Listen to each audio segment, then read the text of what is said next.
Aayush, we're at Bombay High Court today, and we were listening in on a very interesting hearing where the Central Board Film Certifications lawyer was making a few objections to the content in Udta Punjab. Started off with words like Kanjar and Banjar, and a dog being called Jackie Chain. What did you make of how things went today? It was interesting, Varun, because obviously the CBSC lawyer did raise these objections because he was instructed to raise these objections from his client. But the fact of the matter is that if you were sitting in court, you got the feeling that the judge dismissed quite a few of them because, he said that these are things that these expletives used, something that perhaps might sound offensive like Jackie Chain because it might sound defamatory to someone else. Some particular references, he did seem to agree with the view that, well, the judge did say that these need to be taken in a more holistic sense. So if you are depicting reality, if you are depicting what the drug menace in Punjab is all about, then it shouldn't be much of an issue because this is a genuine depiction of what's happening over there. Obviously, there's no judgment that's been made that we're going to hear from him on Monday. On Monday, that's right. So on Monday, we'll know what exactly, the judge was trying to say. But from the arguments in court, that's the feeling, the initial feeling that one was getting.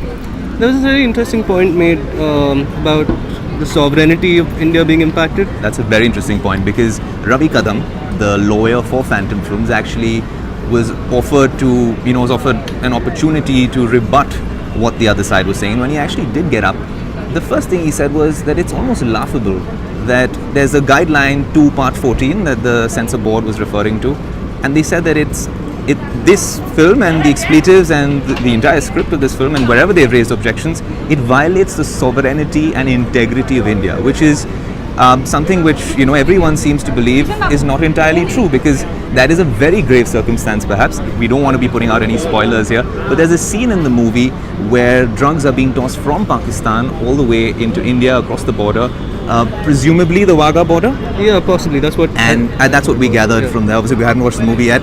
The movie comes out on June the 17th, and there was an objection raised to this as well. They said that, why is Pakistan being shown and why is Punjab being shown in any way? So they wanted all references to Punjab, cities, towns in Punjab, all being completely removed from this particular movie and its script. Well, Phantom Films also offered to add an additional disclaimer today.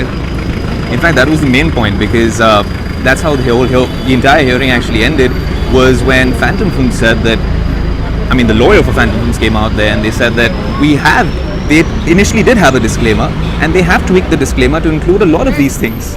So about the expletives, about the fact that, this is in no way to endorse the drug trade that's happening in Punjab. So there will be a revised disclaimer which they've actually offered to put out there. This is Varun for Bloomberg Quint. And Aayush from Bloomberg Quint. Thank you so much for tuning in.